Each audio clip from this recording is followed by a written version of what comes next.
할렐루야. 오늘도 하나님의 은혜가 우리 모든 성도들에게 함께하기를 바랍니다. 이 골로새서 자체가 골로새 교회에 있는 문제를 가지고 바로잡기 위해서 썼습니다. 가장 큰 문제가 영지주의였잖아요. 영지주의에서는 삶에 대해서도 이야기를 하지만 핵심에는 예수님을 어떻게 보는가에 있습니다. 예수님이 완전한 신성이신 하나님이시면 영지주의에서는 그분이 창조주일 리가 없다. 또 하나는 그분이 이 세상에 육신으로 오실 리가 없다. 이게 영지주의의 이야기예요. 또 다른 면의 이야기는 만약에 그분이 창조주고 육신으로 오셨다면 아버지 하나님과 동등한 하나님일 수가 없다.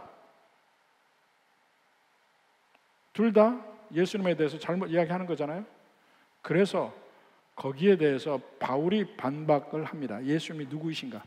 예수님은 완전한 하나님이시고 동시에 이 땅에 창조주이시면서 이 땅에 인간으로 오신 분이다. 이것을 얘기합니다. 인간으로 이 땅에 오신 예수님이 하나님의 충만함을 가지고 계신 분이다 하는 것을 얘기하는 거예요.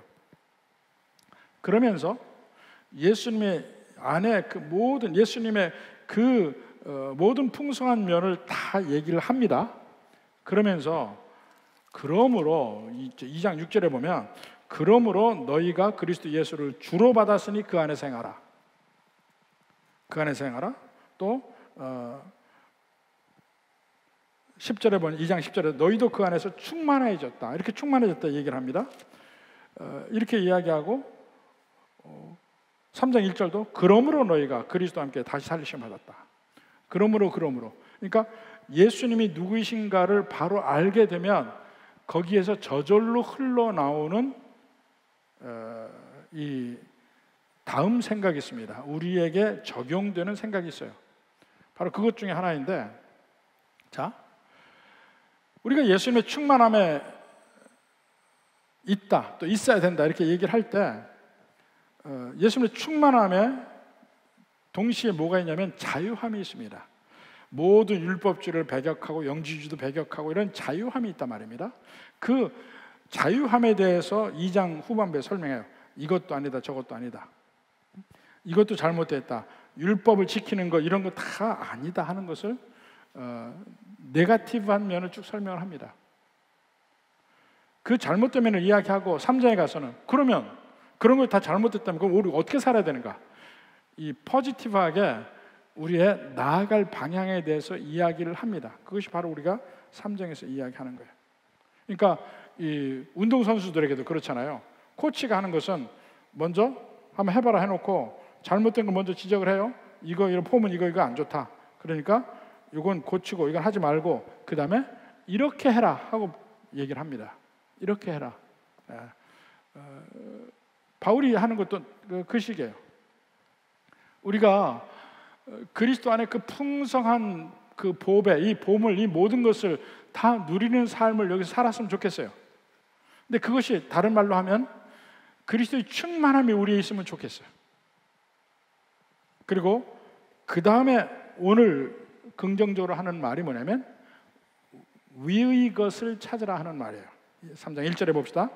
그러므로 너희가 그리스도와 함께 다시 살리심을 받았으면, 자, 그러므로 함께 다시 살리심을 받았으면 위의 것을 찾으라. 위의 것을 찾으라. 거기는 그리스도께서 하나님 우편에 앉아 계십니다. 위의 것. 위의 것이 뭡니까? 뭐 하늘의 것, 천국의 것 이렇게 얘기할 수 있지만 우리가 이 땅을 떠나서 가는 천국의 것인데 그것만 이야기하는 것이 아니고 상징적인 용어입니다. 이 안에서도 이 땅에 살면서도 그리스도의 품성이 우리 가운데 충만해질 때, 그리스도의 통치가 우리 삶에 충만해질 때 그것이 위의 것이라고 이야기를 합니다. 그럼 우리 삶을 통해서, 우리의 품성을 통해서, 우리의 생활과 행동을 통해서 그리스도의 모든 면이 나타나면 그것이 위의 것이란 말입니다. 그래서 위의 것을 찾으라. 찾으라. 이 찾으라는 말이 끊임없이 지속적으로 계속하는 진행형의 행태예요. 한 번 하는 게 아니고 계속해서 하는 것. 계속해서 그리스도의 품성을 찾고 그분의 탁월함, 그분의 능력, 그분 안에 모든 품성을 닮아가려고 노력하는 모든 것입니다. 이렇게 세상에서도요, 뭔가 끊임없이 목표하는 것을 찾아갈 때 그것을 마침내 이루는 사람들이 있습니다. 그리고 그 사람들은 존중을 받습니다. 뭐 여러 정치가들이 있는데 그런 정치가들은 제쳐놓고 아인슈타인 같은 사람, 정말 어려서부터 일종의 바보 취급을 받았어요. 학교 공부에 흥미를 못 느끼니까. 근데 그에게는 다른 흥미가 있어요. 끊임없이 추구하는 다른 흥미가 있어요. 근데 그게 세상 사람들이 이해하지 못하니까 계속 실패를 거듭해봐요. 그렇죠? 마침내 그는 엄청난 승리, 성공을 거두게 되잖아요. 또 이 하일리 슐리만이라는 사람이 있었습니다. 19세기에 1822년 태어난 사람인데, 그 슐리만 사람은 가난한 목사의 아들로 태어나요. 근데 아버지가 어려서 그에게 그리스의 그 당시에는 시조, 서사시, 일리아드를 소개를 해줘요. 그것을 읽게 해줘요. 호모의 일리아드. 그 일리아드라는 말 자체가 일리온의 시라는 뜻이에요. 일리온이라는 건 도시 이름이거든요. 그 일리온이라는 도시가 바로 다른 말로 트로이입니다. 트로이 전쟁의 이야기가 일리아드의 이야기예요. 근데 미케네 문명이 극성했던 것이 이 펠로폰네소스 반도잖아. 고린도가 있고 그 스파르타가 있고 한 그 지역에 있는데, 거기에서 이 왕비를 이 트로이의 왕자가 탈취해서 도망갔다가 전쟁이 나는 뭐 그런 얘기잖아. 근데 그것을 전부 모든 역사학자까지 19세기에 전부 신화로 봤습니다. 전부 신화야. 트로이가 없고, 그 얘기 자체가 뭐 트로이 목마 얘기 나오고 하니까 너무 황당한 얘기라 그건 신화로 치부를 했습니다. 그냥 그리스 신화로 알았어요. 근데 이 슐리만이라는 사람은 이것이 진짜라고 확신을 해요. 그래서 그의 일생은 그 트로이를 발견하는데 그 일생을 겁니다. 가난하잖아. 가난한 목사의 아들이니까. 그래서 그 가난한 가운데 막 여러 가지 일을 하면서 그는 두 가지 목표를 세웁니다. 내가 그 트로이 발굴을 하기 위한 돈을 모으리라. 그게 하나 목표. 또 하나는 내가 트로이 발굴할 수 있는 이 자질을 갖추리라. 그래서 그가 언어를 배우기 시작합니다. 그가 9개국의 언어를 능통하게 돼요. 그리고 제일 마지막에 배운 언어가 헬라어예요. 그리스어. 그리스어를 배워야 이제 트로이 내내 그 헬레니즘의 세상이니까. 그렇게 해서 그가 어느덧 나중에 사업을 해서 백만장자가 됩니다. 40대 중반에 드디어 그가 준비됐다고 생각해. 언어도 능통했죠. 이제 그 발굴할, 고고학적 발굴을 할 그 자본도 자기 스스로 마련했고, 근데 그는 정통 고고학을 공부한 사람이 아니에요. 정통 고고학 공부했다가는 뭐 돈을 모을 수가 없으니까 그는 그렇게 해서 계속 그 트로이에 대한 여러 가지 자료를 쓰면 공부를 하면서 자기 나름대로 그렇게 준비를 해서 드디어 40대 중반에 그는 지금의 그 터키 에게 지방 그쪽으로 갑니다. 그래서 발굴을 시작을 해요. 처음에 많은 사람들이 트로이일 거라고 생각하는 지역 가니까 그 지역이 아니야. 그 지역에서 더 북쪽으로 떨어진 곳에 그와 비슷한 지형이 있는 거야. 여러 가지 그 정황이 맞는. 거기서 발굴을 시작을 합니다. 발굴 시작을 해서 드디어 한 6, 7년 만에 발굴이 돼요. 한 도시를 발견했어요. 근데 파니까 도시가 한 도시만 있는 게 아니고 9개 도시가 있는 거야. 그 층층이. 그러니까 옛날부터 도시가 있어서 한 문명이 무너지고 또 그의 도시가 세워지고 이게 9개가 있는데 그 중에 어디가 트로이인지를 모르는 거야. 그 중에 어디가. 자기는 아래쪽이라고 생각했는데 나중에 보니까 아래쪽이 아니었어요. 그는 트로이라는 걸 확정하지 못하고 그는 죽습니다. 후반에 나중에 그 뒤에 학자들이 그것을 확정을 해요. 그 9개 층 중에 밑에서부터 6번째라고 확정을 해. 이게 트로이다. 그리고 실제 전쟁에 여러 가지 나와서 확정을 하는데 이 술리만이라는 사람은 그걸 발견하고도 정통 고고학자들에게 많은 공격을 받아. 그렇지만 아무도 그 트로이를 믿고 역사로 믿고 발굴한 사람이 없었어요. 이 한 사람이 일생을 거쳐서 목표를 가지고 오직 트로이라는 데를 발굴하기 위한 목표를 가지고 그는 사업을 했고 이 목표를 가지고 그는 언어를 공부했고 오직 거기에만 꽂힌 인생을 살아서 마침내 트로이를 발굴했고 온 그 인류의 역사에 엄청난 영향을 미칩니다. 인류에게 없었던 역사를 발굴하는 거잖아. 트로이 하나로. 그가 평생 살은 모든 목표는 뭡니까? 트로이 발굴이야. 근데 이것과 아주 비슷한 것이 사실은 그리스도인의 삶이 되어야만 합니다. 그리스도인의 삶. 우리의 목표는 뭡니까?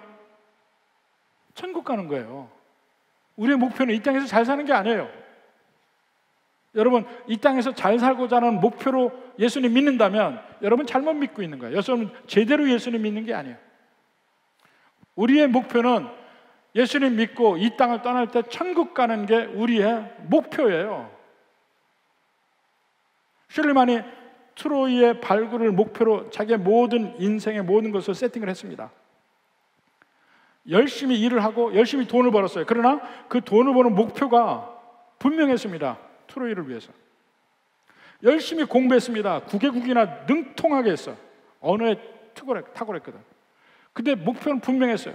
이걸 가지고 자기가 이 높은 자리를 차지하거나 무슨 명성을 날리려고 한 게 아니고 트로이 발굴이에요. 우리도 이 세상에서 열심히 일을 합니다. 열심히 살아갑니다. 그러나 목표는 천국 가는 게 목표가 돼야 된다니까. 오직 그가 끊임없이 그거 얼마나 열심히 일을 했겠습니까? 술리만이 돈을 벌기 위해서 보다 빨리. 그러니까 아주 아무것도 없는 상태에서 점원을 일을 하고 이거 모든 걸 시작을 해서 사업을 해서 돈을 벌 때까지 40대 중반까지 그는 일을 할 수밖에 없었어요. 트로이에 대해서는 직접 할 일을 못하고. 그래도 오직 그는 일을 하며 돈을 벌며 모든 매사의 목표가 트로이였다니까. 우리의 인생도 그와는 목표는 다르지만 사는 삶의 그 모습은 거의 비슷한 겁니다.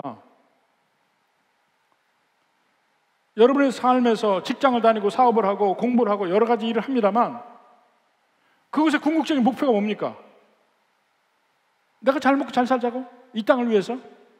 위의 것을 찾으라고 했어요. 위의 것을. 그리고 그렇게 할 때에 여러분이 마침내 그것을 성공했다고 칩시다. 그 성공이 여러분이 이룬 거냐 이거예요. 여러분이 이룬 거냐. 자, 우리가 끊임없이 그 위의 것을 찾을 때 그것을 이루시는 분은 하나님이셔요. 한번 생각해 보세요.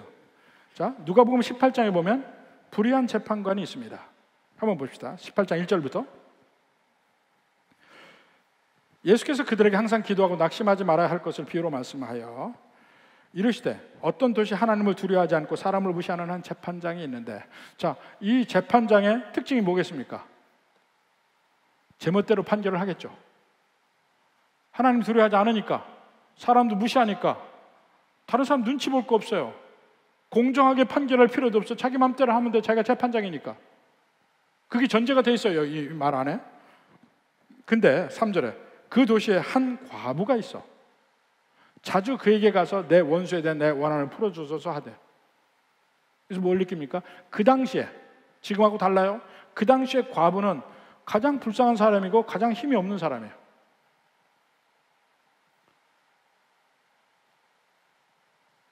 아버지도 어디 있는지 모르고 남편도 이미 없고 자식도 있는지도 몰라. 정말 힘이 없는 사람이야. 그러니까 재판장의 입장에서는 그냥 팔로 차면 되는 사람이야.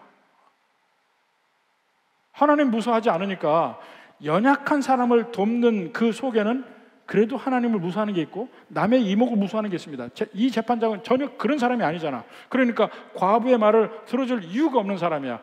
그조차도 가장 과부의 말을 안 들어줄 것 같은 이 사람도 과부가 끊임없이 간청하니까 뭐라 합니까?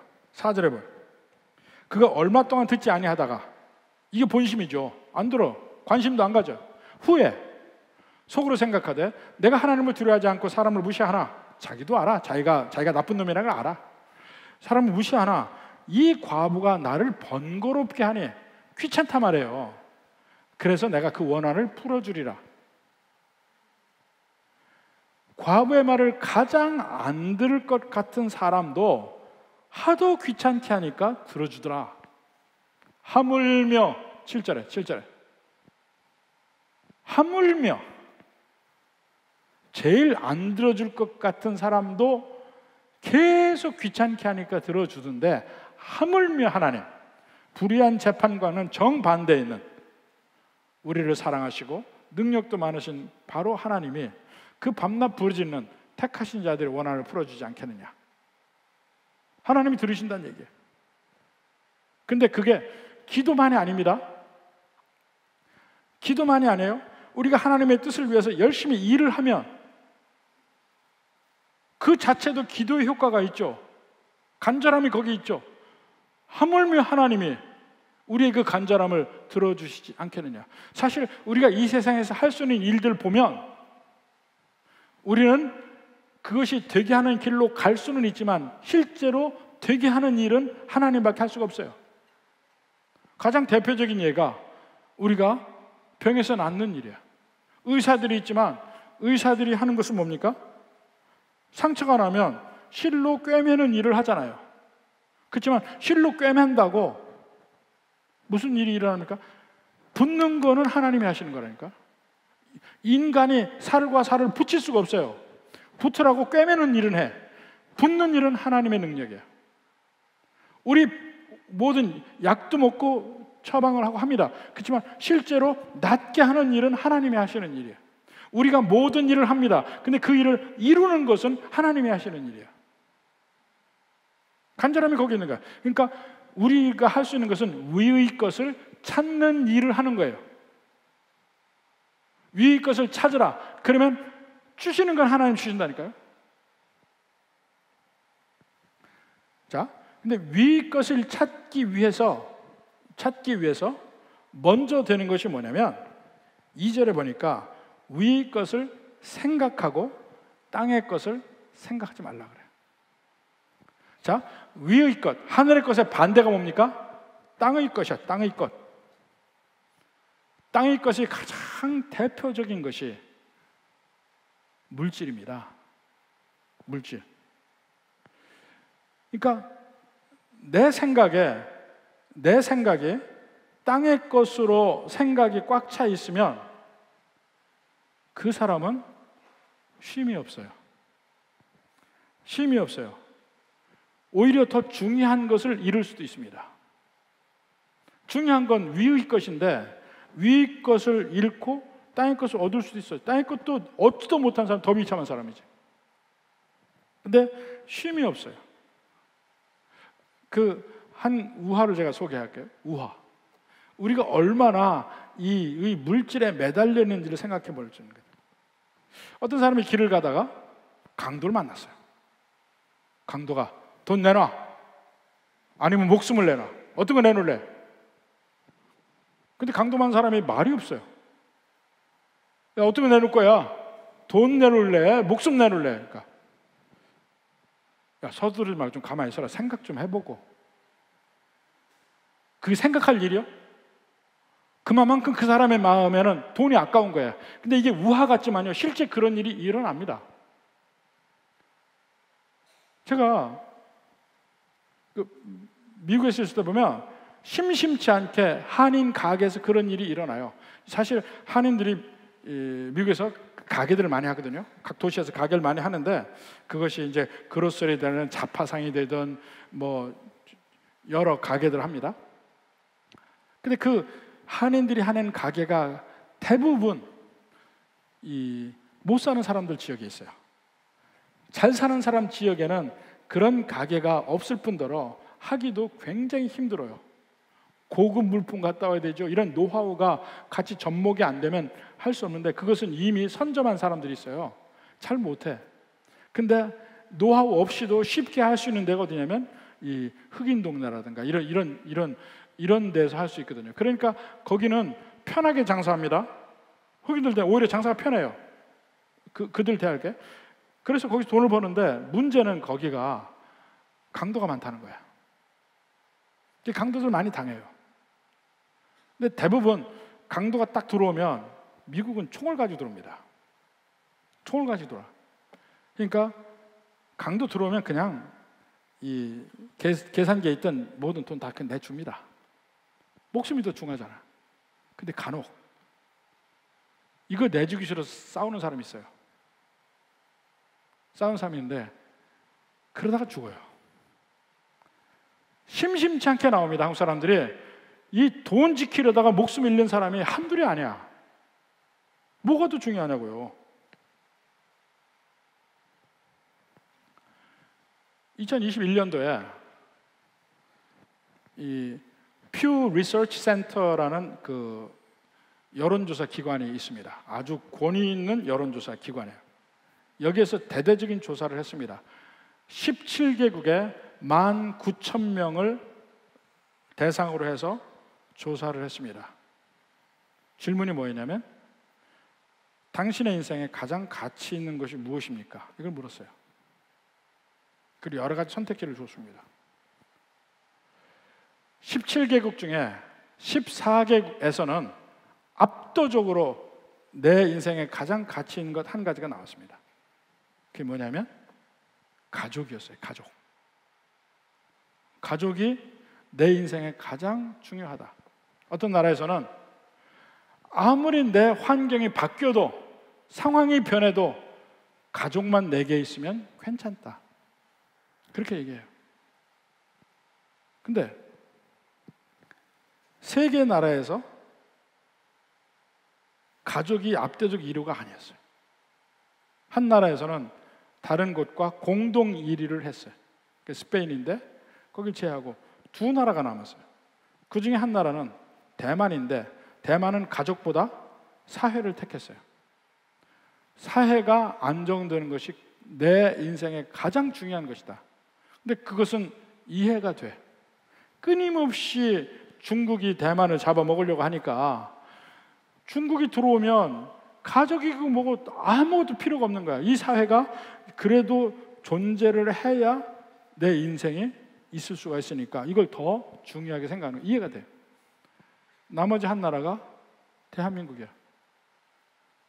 가족보다 더 중요한 걸 선택. 인생에 가장 중요한 게 뭐냐? 대한민국에서는 돈이라고 나왔어요. 근데 그게 이제 거기에 대한 설명이 나오는데, 대한민국은 다른 이 세상의 모든 나라보다 가장 급격한 변화를 경험했습니다. 가장 가난한 나라에서 가장 부유한 나라로 지난 60년의 세월 동안에 압축적으로 성장했거든요. 그런 부분을 설명을 하는데 어떤 사람이 그러더라고요. 제게 한국은 붐타운 같다고. 붐타운. 이 붐타운이 뭐냐면 서부 개척 시대에 한 곳에서 금광이나 은광이 딱 발견이 되면 갑자기 거기에 사람들이 모여요. 그래서 마을이 하나 생기고 도시가 생겨요. 그 붐타운 중에 가장 대표적인 예가 샌프란시스코 같은데, 그 붐타운이었어요. 그래서 막 오면서 돈이 넘쳐나고 막 여기서 일확천금에 돈 버는 사람이 옆에 막 있으니까 전부 사람들의 마음이 다 들떠. 나도 돈 벌어야지. 나도 뒤떨어지면 안 되는데. 막 이러면서 돈에 점점 막 매달리게 되고 모든 것이 돈에게만 맞춰가요. 그게 붐타운의 특징인데 한국이 그래. 하루가 다르게 부동산 올라가지. 하루가 다르게 막 뭐 사람들이 돈 번다 소리 나오지. 막 이렇게 하니까. 그리고 계속 시스템이 바뀌어요. 지금도 대부분이 안 된다고 하죠. 온라인 쪽은 다 돼요. 다 잘 돼. 전체적으로 온라인으로 하는 사람은 다 잘 돼. 오프라인으로 전통적인 일을 하는 사람들이 문제가 되는 거지. 그러니까 자꾸 시스템이 바뀌어가는 거야. 전체 시스템이. 그러니까 가만히 있으면 나 혼자 떠내려가는 거야. 오직 여기 신경을 써야 돼. 이런 면들이 있습니다. 근데 돈 하다가 정작 중요한 걸 잃어버려요. 이 세상의 것으로 내 마음을 채우면 우선 아까 얘기했듯이 쉼이 없어져. 마음에 쉼이 없어져. 항상 불안해. 진정한 평안도 못 가져요. 물질뿐만 아니고 이 세상의 것, 다른 것 다 마찬가지야. 어떤 사람은 이제 직장에서 목표가 높은 자리 가는 거. 출세가 목표이잖아. 오직 거기에 모든 목표를 둬. 명예나 인기에 목표를 두는 사람이 있고. 그렇게 될 때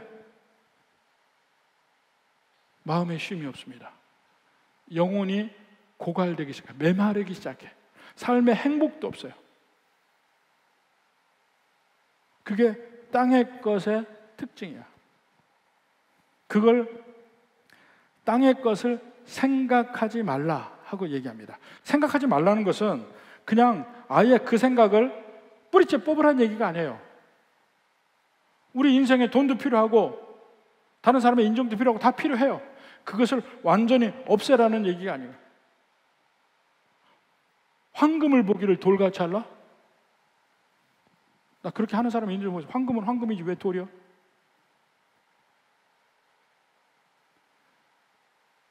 그런 식으로 되지 못하는 걸 되게 하는 수련을 하라는 얘기가 아니에요. 그건 불교에서 그렇게 하는 거니까.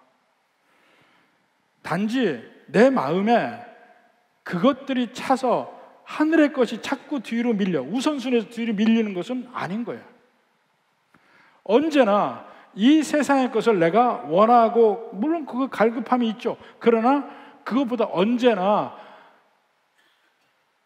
하늘의 것, 위의 것, 예수님 안에 있는 그 품성이 더 우선순위를 차지한다면 그건 건강한 거예요. 마음이 어디에 집중되어 있느냐가 차이가 나. 한번 테스트를 해보십시오. 아무것도 하지 않고 그냥 가만히 있을 때 내 마음속에 무슨 생각이 자리 잡고 있는가. 그게 여러분 마음을 좌지우지하는 거예요. 여러분 마음속에 뭐가 자리 잡고 있는가. 아무것도 안 할 때 한번 생각해 보세요. 제가 고등학교 때 친구들에게 바둑을 배웠어요. 눈만 감으면 바둑판이 턱 하고 뜨는 거야.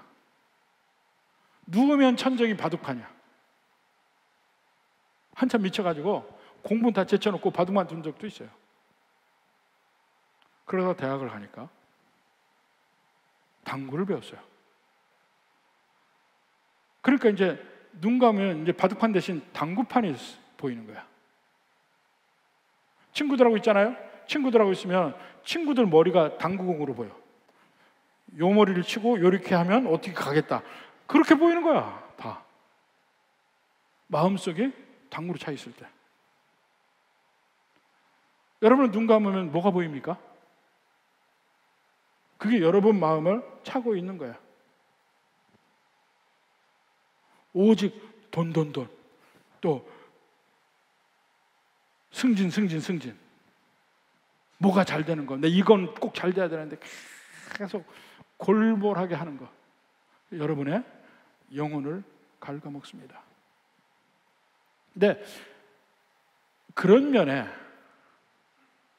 제가 치료약을 여러분에게 알려줄게. 치료약. 세상에 쉼이 없는 삶에 대한 치료약.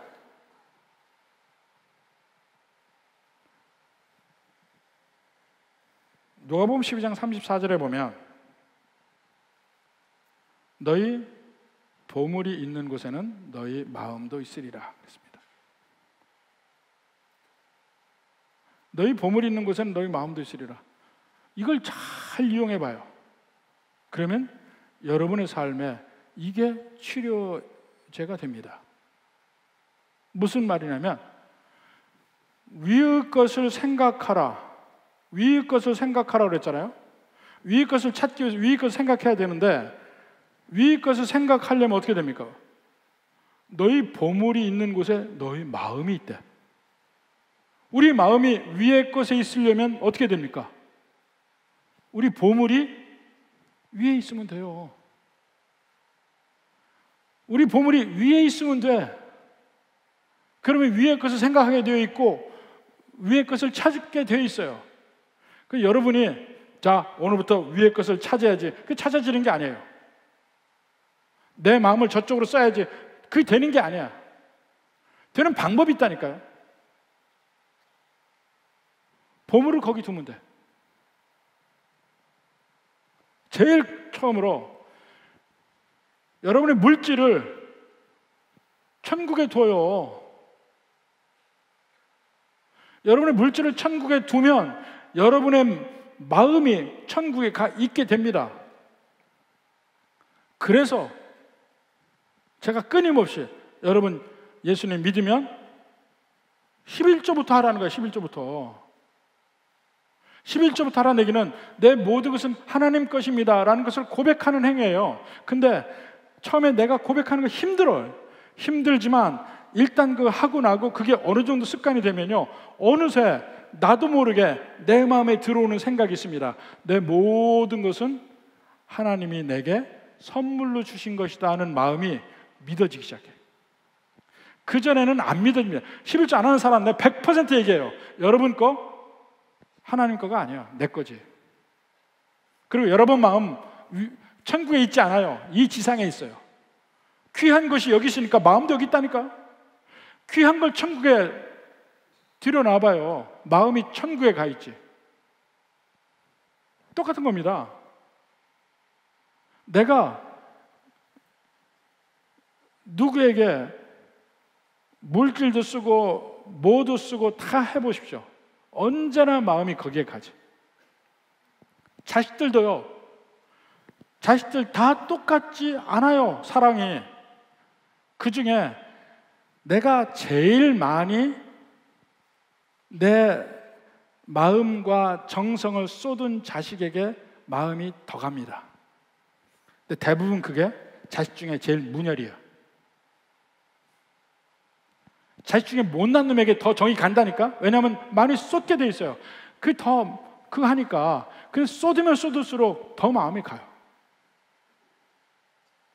우리가 남매인데 우리는 결혼하고 바로 미국 가서 살아서 애들이 있잖아요. 제 여동생은 터울이 많지만 우리 부모님하고 살았어요. 그러니까 그 집 애들은 남매를 우리 어머니가 키웠어요.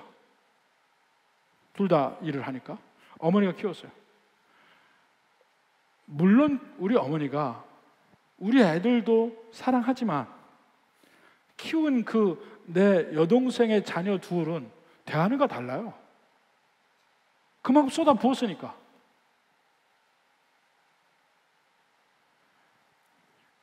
여러분이 가치 있는 걸 준 만큼 마음이 거기 있다니까. 연보도 그래서 분명히 여러분은 11조를 해야 되고 마음을 다해서 감사할 때도 감사한금 해야 되고 이 연보에 대해서 여러분이 훈련이 제대로 되어 있지 않으면 여러분의 마음이 천국에 가 있지 않습니다. 그리고 항상 천국 중심의 삶을 살 수가 없습니다. 또 다른 면으로 3절 4절에 보면 위의 것을 찾는 삶을 어떻게 살 것인가를 이 힌트를 줍니다. 3절 살펴보면 3절은 과거에 관한 이야기야. 이는 너희가 죽었고, 과거죠. 너희 생명이 그리스도와 함께 하나님 안에 감추어졌음이라. 과거예요. 이미 과거에 전 이 일이 일어난 것을 아는 거야. 근데 4절은 미래적인 거야. 우리 생명이신 그리스도께서 나타나실 그때, 재림이죠. 너희도 그와 함께 영광 중에 나타나리라. 미래잖아. 과거에 일어난 일, 미래의 일, 이 두 가지가 우리의 삶의 중요한 두 뿌리예요. 두 기둥이야. 이미 예수님 안에서 나는 죽었고 부활했어. 하늘에 계신 예수님 안에 내가 감춰져 있어. 그 안에 있어. 이미 내가. 예수님이 다시 오실 때 우리도 그 안에 그와 함께 영광 중에 나타날 거야. 이 두 가지 기둥 사이에 살아요. 그럼 그 중간에 사는 그 삶이 무엇인가? 위의 것을 찾는 삶이라는데, 그렇다면 이게 어떤 삶인가? 구체적으로 그렇지 않은 사람과 이미 이 두 가지가 있는 사람과의 삶의 차이는 무엇일까요? 그거는 뭐하고 비슷하냐면요, 요즘도 많이 가는지 모르겠는데, 옛날에 한동안 이 미국에 이민을 많이 갔습니다. 미국에 이민을 많이 갔는데, 이 70년대부터 80년대 이때 미국 이민을 굉장히 많이 갔어요. 그러면 이제 그 사람의 조건에 따라서 어떤 사람은 6개월 만에 비자가 나오고, 어떤 사람은 2, 3년 만에 비자가 나오기도 하고 해요. 근데 비자가 나오는 거 확실해. 그리고 이제 비자가 딱 나오면 갈 준비를 합니다. 대개 한 6개월 정도 준비를 해요. 아니면 비자가 언제쯤 나올 것이다 하면 그때까지 이제 준비를 해. 그게 1년도 되기도 하고 2년도 되기도 해요. 준비를 합니다. 자, 그럼 이제 준비를 하면 어떻게 하냐면, 이제 미국 대사관에서 연락이 옵니다. 이제 영지 비자가 나왔다고. 그러면 일단 어떻게 됩니까? 직장을 그만둬야 되죠. 집도 팔아야 되죠. 지금 한국에서 재산 정리를 다 해야 돼. 왜냐면 가야 되니까. 재산 정리를 해서 그것을 돈을 한국 돈이 아니고 달러로 다 바꿔야 돼요. 왜냐면 그 미국 가서 쓸 돈을 바꿔야 되니까. 한국 돈 가져가봐야 소용이 없으니까 전부 다 팔아서 바꿔놓습니다. 그리고는 전에는 많은 사람들이 이 화이트 칼러들이 많이 이민을 갔어요. 근데 이 은행원이나 이렇게 공무원이나 이렇게 펜대 굴리던 사람들은 미국 가면 정말 아무것도 할 게 없습니다. 아무것도 할 게 없어요. 그래서 기껏 하는 게 이제 밤에 청소하는 일 합니다. 빌딩 청소하는 일. 그러니까 그 사람들이 이제까지 내가 하던 일 다 잊어버리고 뭘 하냐면 학원 다니면서 기술을 배워요.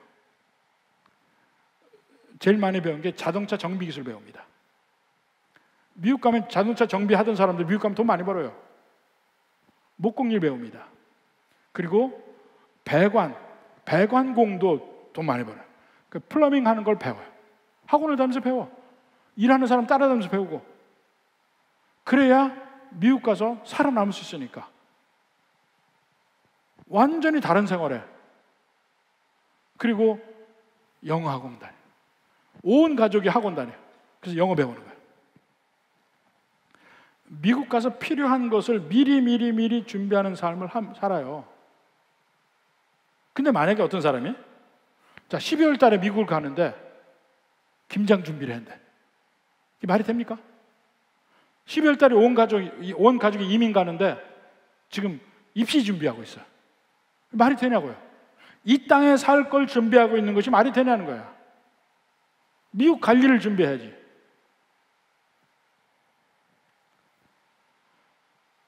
똑같아요. 우리는 이 땅에 계속 살기 위해서 예수님 믿는 거 아니에요. 천국 가려고 믿는 거지. 그럼 이 땅에서 천국 갈 준비를 해야 될 거 아니에요. 여러분이 이미 천국에 영주 비자 받았잖아. 모르지, 이 중에 안 받은 사람이 있을지. 받았으면 준비해야 될 거 아니에요. 제가 결혼할 때 이미 미국에 유학 가기로 결정이 돼 있었어요. 그래서 결혼하고 2달 만에 미국을 갔습니다. 근데 그러니까 결혼할 때 아무것도 안 샀어요. 농 한 짝 안 샀어요. 그냥 양가에다가 현금으로 주시오. 전부 달러로 바꿔놨어요. 그릇 하나 안 샀어요. 아무것도 없었어. 그래도 아무렇지 않았어요. 우린 갈 거니까. 아무 준비 없었어도 괜찮았어요. 저희 처가에서 좀 살다 우리 친가에 가서 좀 살다 그랬습니다. 친가에 가서 좀 한 달 사니까 그때 너무 우리가 안 됐는지 저희 아버지가 옷장 하나 사주더라고. 옷장. 그거밖에. 그것도 결국 가져가는 거 아니에요. 버리는 거예요. 그렇게 아무것도 없이 2달 살다가 미국 갔거든요. 근데 아무것도 준비 안 된 신혼생활 참 좋았어요. 미국 갈 거니까.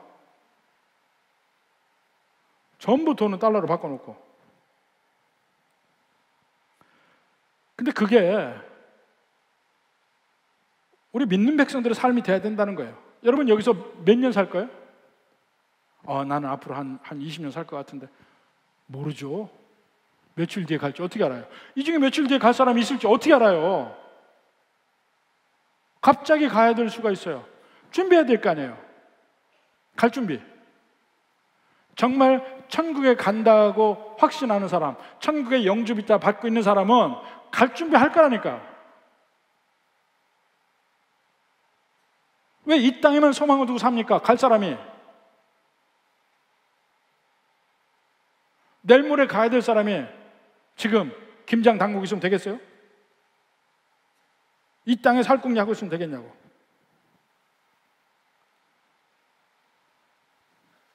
믿는 자의 삶은 그런 삶이에요. 위의 것을 찾는 삶이 그거예요. 왜 위의 것을 찾아야 됩니까? 우리가 거기 갈 거니까. 그것을 위해서 준비하고 거기 법도대로 살고. 여러분 이 세상에서 가지고 있는 모든 거 천국 못 가지고 갑니다. 근데 제가 굿뉴스를 하나 알려드릴게요. 미리 보낼 수는 있어요. 가지고 갈 수는 없어요. 미리 보낼 수는 있어요. 천국에. 미리미리 천국 계좌에다가 여러분 거기 가서 쓸 돈 송금해 놓으세요. 무슨 말인지 알죠? 헌금하고 하나님 앞에 드리고 다른 사람을 위해서 내 것을 내놓고 못 가져가니까 해보시라고요. 정말 여러분 천국에 영주비자 받은 사람 맞아요? 얼마 있으면 갈 겁니다. 그걸 바라보고 준비하는 삶, 그것이 위의 것을 생각하고 위의 것을 찾는 삶입니다. 부디 진짜 천국 가는 사람 이기를 주님의 이름으로 축원합니다.